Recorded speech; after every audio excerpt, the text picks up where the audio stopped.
Good day, fellow champions of inclusion. I'm AA Ron, and this is the Inclusive Dad Podcast, where we explore inclusion and make it practical. Thank you for taking time out of your busy schedule to join me in exploring ways we can create a more inclusive world together. You are important, you matter, and you can make a difference. Today, my guest is Sara Willoughby. Welcome to the show. Thanks for having me, Erin. I'm glad to be Absolutely. here. Yeah. Why don't you start us off just telling me a little bit about yourself? Yeah. Um, I love dark chocolate and superhero movies and flowy skirts. And I also have a chronic illness, or as it often ends up with those who are chronically ill, three. Okay. Recovering from toxic mold poisoning, Lyme disease, and multiple chemical sensitivity. And so, what I love to do is I love to connect with people, and my way of doing that is through writing. So, that looks like a lot of different things, but that is my passion. That's awesome. Let's start off. What is your definition of inclusion? Yeah, I was thinking about this earlier today. And I feel like when I think about inclusion, I think about, and specifically, my experience of desiring inclusion and feeling sometimes not included is in the context of chronic illness. Sure. Um, and so the two things that really came to mind as far as like what inclusion has looked like for me is awareness and invitation. I feel Okay. like there's within the chronic illness community, the words chronic illness can sometimes be interchangeable with the words invisible illness because it's not always obvious. You look Hmm. at me, I probably don't look like there's anything wrong with me, because of what's going on inside my body. There's not, and this isn't true for everyone. There are many external signs of chronic illness, Hmm. and part of being aware, I feel like, is learning to recognize some of those, or learn about those, for those in your community that are going through this kind of thing. But just like people being aware, and myself learning to be aware of those around me who have health challenges, who have those kinds of things, has kind of been vital as far as being included, and including others. And then additionally, what was it that I said? I said awareness and invitation. Yeah. Invitation, I feel like, is also like when you have a chronic illness, let me paint a picture. Sure. When I was, I was had a normal life. I loved adventuring. I loved being outdoors, hiking, like doing all these physically active things. And Hmm. then I got sick. And at first, people bring casseroles, when something happens, people try and enter in, to the Hmm. best of their ability. But then life goes on. And the problem with a chronic illness is that it's chronic. It continues on. And so other people's lives go on. Other people have, like, they return to normal. But someone with a chronic illness rarely has the opportunity to return to normal. And so slowly they drop off the radar, they drop off the map. And so being not included is not necessarily because of intentional, like intentionally, like, oh, this isn't for you or whatever. It's Hmm. just the fact that life circumstances look different when you are, confined to your bed or confined to your home, or when you're spending, all of your time in doctor's offices and waiting rooms and things like that. So yeah, I feel like, as I was thinking about that question, I think that invitation and awareness have been super, super vital for me in that. Sure. So using the word chronic illness, I mean, I've not done a lot of Yeah. digging into it, or is it just like an illness that just there's like not a cure for, or just keeps kind of hangs around, or is it? Do you know what? Like, can you explain a little exactly like what chronic illness means? Yeah, I'm trying to remember where there was someone put a definition out there where it was basically just Okay. a health condition that continues for like over Okay. 3 months. Okay. And actually, on the topic of inclusion, I think that Yeah. there are many who face long-term health challenges that maybe wouldn't consider themselves to be chronically ill, and I Sure. respect that. It's like Yeah. it's easy to wrestle with, like, oh no, what does this mean for my life? And that it includes like grief, or just like struggling with like identity and things like that. And I have done that, wrestled with those things. Um, Sure. Often with the different like things that we write or the content we create, people are like, can I come even though I only have whatever? But I think the chronic illness term encompasses a lot. There are Yeah. so many different types of things that can go wrong in our bodies, or just not be the way that we're designed to be. Yeah.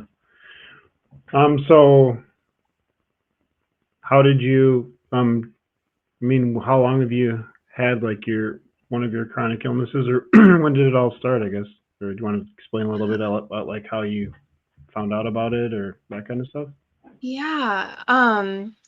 I was undiagnosed for a long time and also misdiagnosed, which is also very common in the chronic illness world. Sure.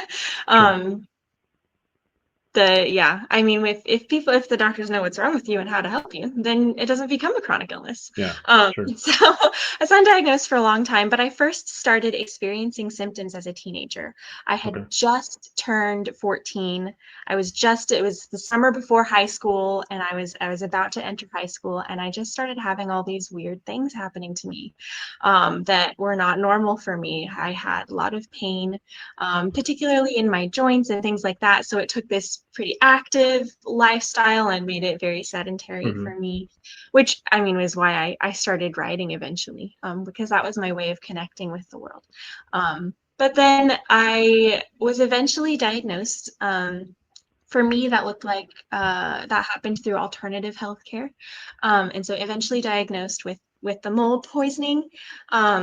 And honestly, that day of like diagnosis, when the blood tests came back and it was like, this is Mm-hmm. what's wrong with me, I got the phone call and it was like a celebration for us, which is not what most people expect. But it Right. was a celebration because it was like, oh, okay, I finally have words for this. I can Yes. finally explain to other people a little bit of like what's going on, and even to myself.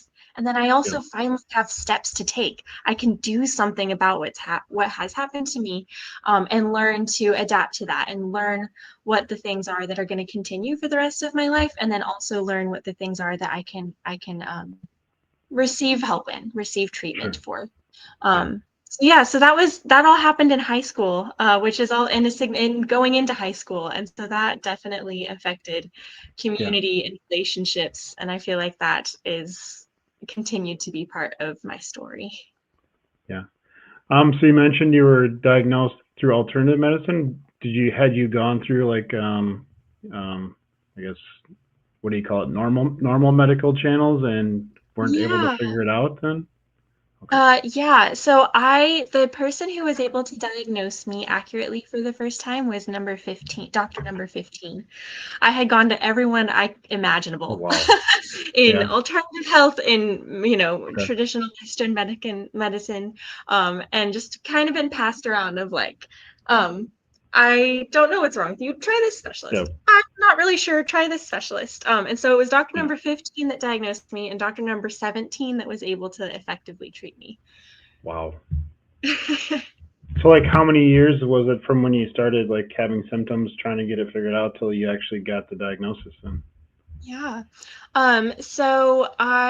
It was about a year, which for the chronic illness world is actually relatively short, but for me, it was Yeah. about a year of like showing symptoms and going to the doctor versus like to when I Right. got diagnosed. Yep. And then from when I got diagnosed to when I was started effective treatment was maybe a year or two.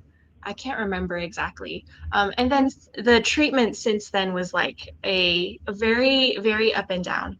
Like when like initially was started the effective treatment, I was told that without it, I was gonna die within a month, versus like now I'm at a place where I'm able to like function, and be with my peers, but it has been everything in between, Okay. those two things. Wow. Yeah, Sounds challenging. it was an adventure. Yeah. It is challenging, it is hard. You seem very um, energetic or upbeat. How do you keep yourself um, so upbeat going through something like that? Yeah, I am not always upbeat. I am not, um like I said, I mean, I think that coming to terms with having a chronic illness involves grief, for sure. Mm-hmm. And it's perpetual grief because it's not something that is one time. It's not like this happened and now I need to recover, which I know grief continue no matter what type of loss you're going through, grief is like an ongoing thing. Right. But the thing with chronic illness is it's new losses constantly. It's, oh, as a teenager, it was, oh, I can't participate in this or that, or oh, I'm losing my friends because they're doing normal teenager things and I'm not. And then as it was getting older, was, oh, I don't know if I can have kids or not. That was a new grief. Or I don't know if I can go to college or not. Like, or can I, like, it was just like continual losses as life has continued. And so I feel like part of being upbeat, part of having hope and joy is that grieving process, is that like coming to terms with it. But for me, what my grieving process looked like was bringing it to God. My faith has been an important part of my suffering experience, suffering journey. And so like just being really honest in my prayer life and things and in with people around me of like, this is what is happening, this is what I'm going through, this is all the questions that I am asking, and that allowed me to have, I feel like the questions and that wrestling is what allowed me to like be able to depend on God, and that his word has been a source of joy for me. And I know that not everyone watching this is going to be in the same place, and that's Yeah. okay. But yeah, that's been part of my journey, and that's what has given me hope through uh, what I've gone through, is like this hope of someone who sees what's going on, someone who cares about what's going on, and someone who's bigger than the circumstances. Yeah. Had you been going to church or had a faith journey before you had your chronic illness or?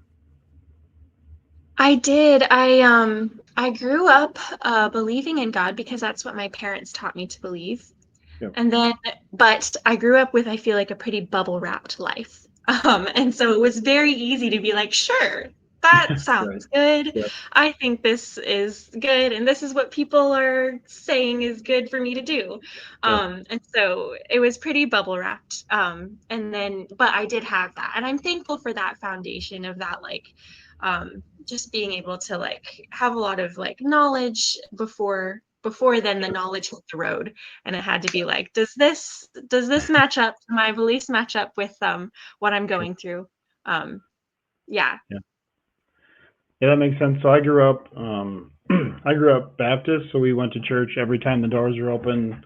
Spent a lot of time at church, and then my daughter, she was diagnosed with epilepsy at 3 months old, and just going through all the stuff with her. I mean, there definitely were times where it challenges what you were taught when you're younger, and you're like, man, something I was taught when I was younger. Kind of, this doesn't really make sense anymore. But like digging into it, figuring out, like you're saying, my life, I guess you would say, was kind of bubble wrap too. I mean, nothing really crazy happened. So like you're saying, it is easier to just believe stuff at that point, and then yeah, but challenge, and it's like, okay, well, this now, what does that mean? How does these verses that I've been taught this certain way, how do they relate to it? Maybe it doesn't make sense anymore. I have to look into it. So I mean, I understand that quite a bit as well. So Yeah, yeah, I feel like I feel like the chronic illness community is often, because the lifestyle is often like, oh, you can't participate in the normal yeah, or you have physical limitations, not that you can't, you have physical limitations that affect the way that you're able to engage with different people and connections, right, or whether that's, like, I don't know, whatever hobby you have, or whatever church gathering you have, or whatever school even, looks like. And so I feel like those who are chronically ill, like, it just kind of is often invisible. It's often overlooked. But right, even more than those who have a health challenge, I feel like their family members are often overlooked or not seen, yeah, and what they're going through, because it doesn't just affect the person that's yeah, experiencing it. Like in your story, it's affecting you. It affected my siblings, it affected my yeah, parents, my friends, my husband now, and just all of those things. yeah, for sure. So what is your Diamonds conference? Tell me a little bit about your Diamonds conference and stuff you do. Yeah, so I was sick, and I was like, I had all these plans on, I was like, I'm going to use my youth well, I'm going to impact the world. And then I was stuck in my bed and I was like, what am I supposed to do? And Yep. so what I did is it started out with a blog. I started writing about my experience because I had Mhm. struggled to connect with other people who had similar experiences and questions. And so I started writing what I was wrestling with and what God was teaching me. And then through that, people responded of like, oh, this is my story too. And I started to hear from people who were in similar experiences and also feeling very alone in what they Right. were going through. And so that writing turned into like working on books. And then I did that and I was like, well, now what do I do? And so Mhm. kind of on a whim, on not knowing what I was doing, I started I was like, well, let's do like an online summit, an online conference Mhm. for people who are chronically ill. And so we did in that first year, it was just I was a teenager at the time, again, just like I don't know what to do. Yep. But this is what I can do because I can do this from bed. And Yep. so we had like 10 speakers and we had a day or two of like just different people with chronic illnesses coming and sharing Mhm. their experiences and sharing what God was teaching them through their experiences. And so then um, after that, people were like, well, when's the next one? And so 8 years later, 8 years, is it 7 years? Somewhere in there. We are a Yep. lot of years into this now. We have online conferences for people with chronic illnesses. And this has been such a lifeline for me. Right. But then also so cool to see other people. So around it, like we've gotten to, it's just so fun to come together. And Yep. be able to like, connect with people who understand, who aren't just like saying the pat answers, but like people who understand. Yeah. And then also like a forum and kind of like online private community formed around that of just ways to like, again, connect with people who got it, to be encouraged, but to also be honest, to be Sure. like, balance the the hope and the reality of like what's going on in life. Yeah. And so yeah, we found we as a group have found community um, online with each other, with people who understand in a context that I never really expected and I wasn't really planning to start. It just happened. Just happened. Yeah, and just happened like by you sharing your story, and that's been similar with my podcast, just by me Yeah. being willing to share like a little bit of my journey with my daughter, and other people opening up and Yeah. wanting to share, and so it makes a lot of sense to me, and that's really awesome. Yeah, I mean, I shared earlier, like awareness is helpful. Yeah. And I personally don't think that like everyone needs to be an advocate or something, or Yep. like be public about what they're going through. For But sure. sharing a story is the way to like have that awareness and have that community and that help. And Yep. maybe it's a podcast or a conference, or maybe Yep. it's your neighbor or your sister or, just the Right. person next to you. Um, yeah. Yeah, because I mean, when my daughter was younger, we did a lot of stuff with the Epilepsy Foundation in Minnesota. So they'd have like family events. We like had dances or go to Yeah. like a pumpkin patch, and that was just for us it was a good time. It's what was the only place where we didn't have to like go somewhere and like explain all the stuff that we've been going through because everybody else is going through similar stuff, and that was a really nice place to be able to just show up and not have to like for the 12th time go through the same story and all the stuff. So yeah, we really enjoyed that. Yes. Not having to explain yourself is like so relieving. Yeah.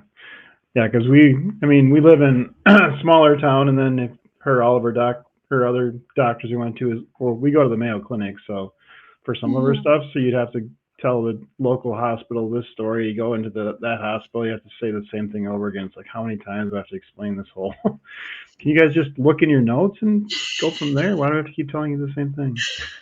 Yes. Yep. Yeah. So on your summits and your groups you got going on, is it like all age ranges and stuff, or is it? Yeah. Yeah. Yeah, it's all ages, male, female, all Okay, of the people.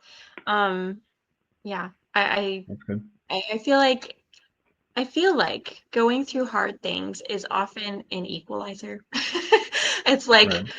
it's often something that can separate you Yeah. from other people, and that could be Right. hard. But it also, like, maturity Sure. levels, life experiences, shared life experience, Right. it may be different stages of life, and there's totally different nuances, but the grandmother and the teenager are Yeah. still facing the same questions Right. and the same hard things. Yeah. Yeah. That or my brain went somewhere else. Like with some things that you think are like super important, stuff happens in your life, and all of a sudden it's like, yep, that's not really Totally. important anymore. Absolutely. Not that Yeah, big of it a deal. changes. Yeah, it changes your worldview. It changes Yeah. your values, and so Yeah. again, like, maybe at different life stages, we usually, I don't know if this is usual because everyone's in a different place, but like we Yep. usually maybe have different Yeah. focuses or priorities. But if we're all of a sudden a group of us are facing the same hard thing, then it's Yeah. like, yeah, that doesn't matter anymore. Yeah. It Like, doesn't it matter anymore. matters, but it's not like the Yeah. focus. For sure. So how is it finding a husband with a chronic illness? Or Yeah, that is a great question. We just this past month did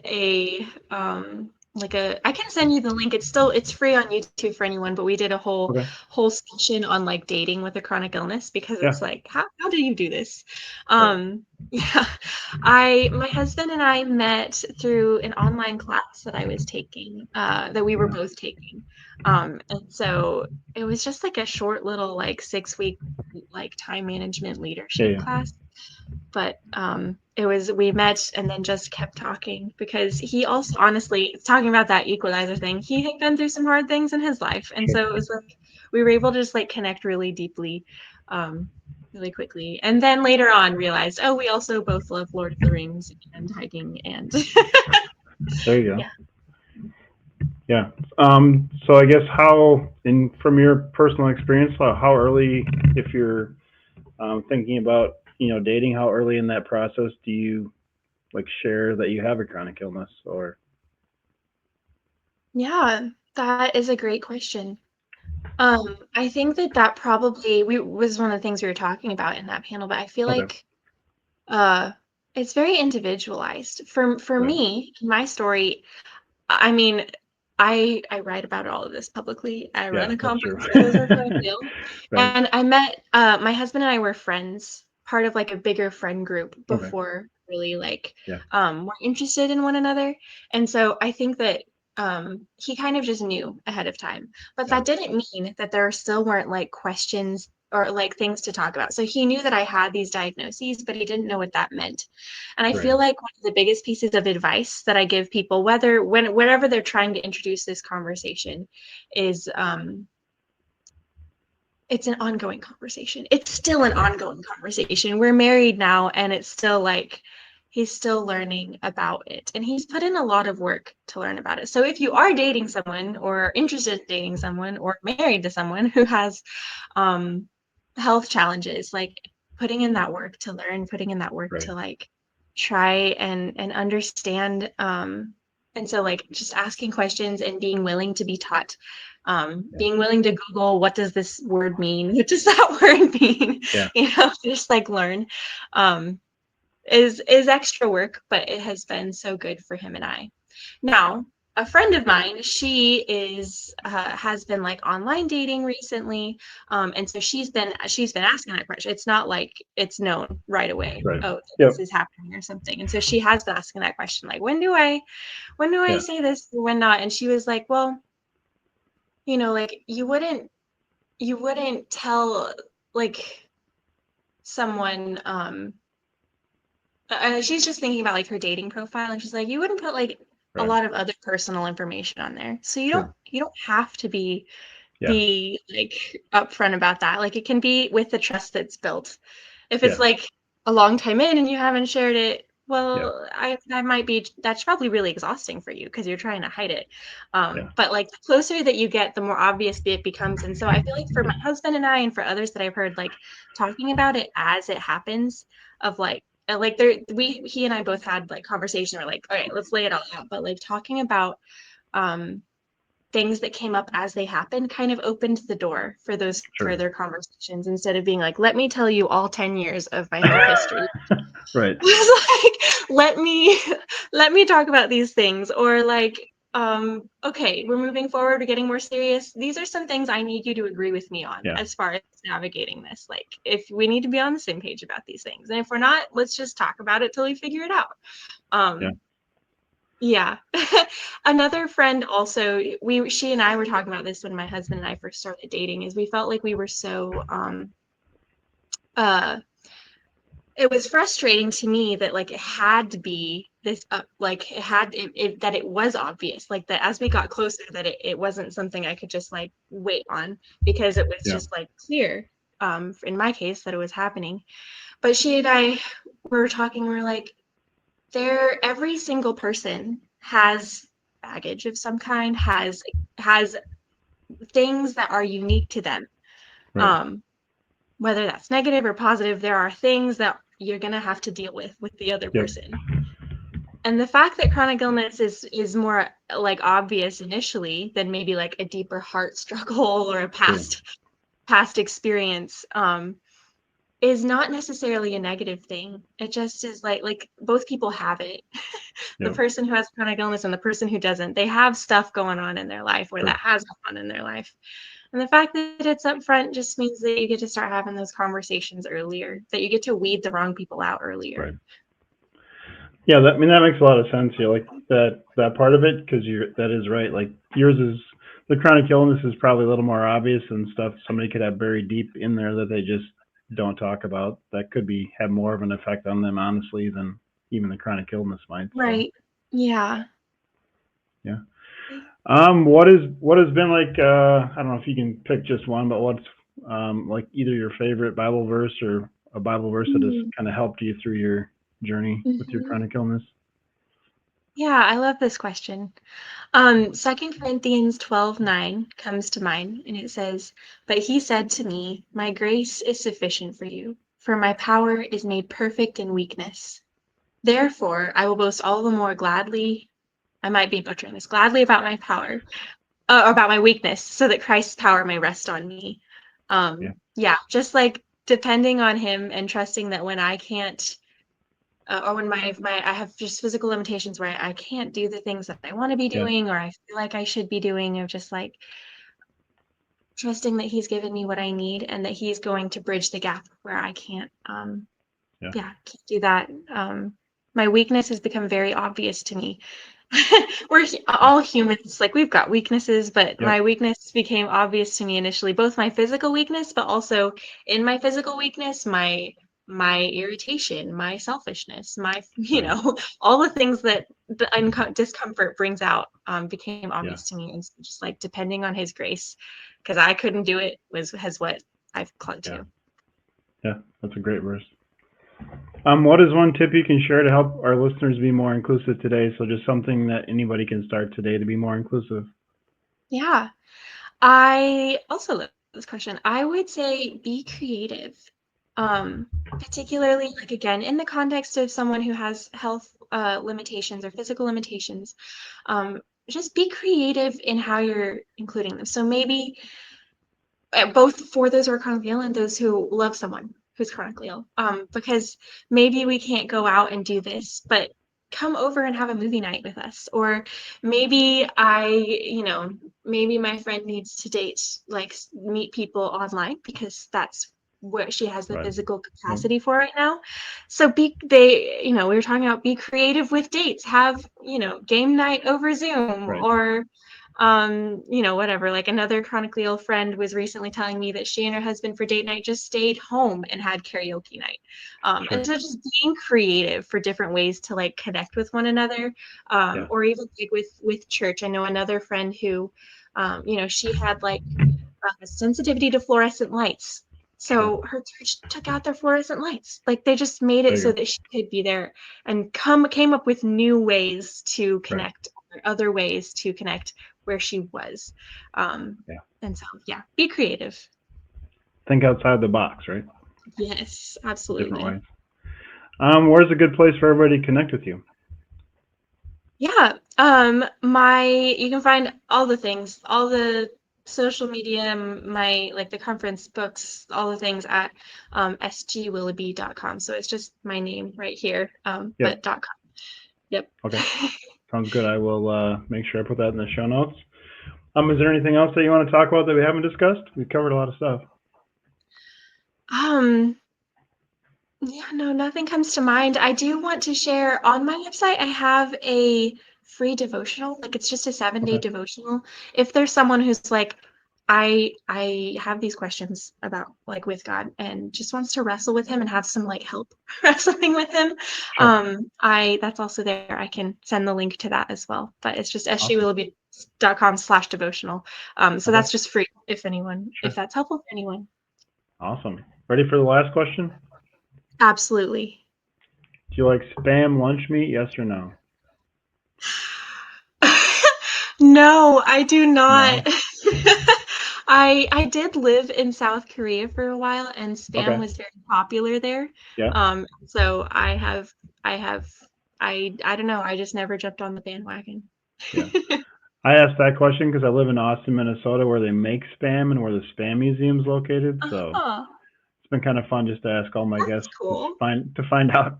Usually it's a lot of laughs, a lot of pretty fast yeses and pretty fast nos. There's not a lot of like, well, I don't know.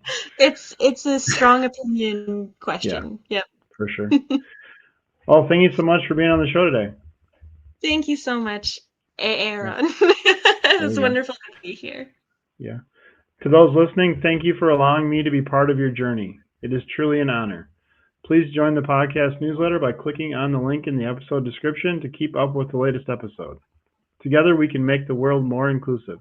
Until next time, stay empowered and be a champion for inclusion.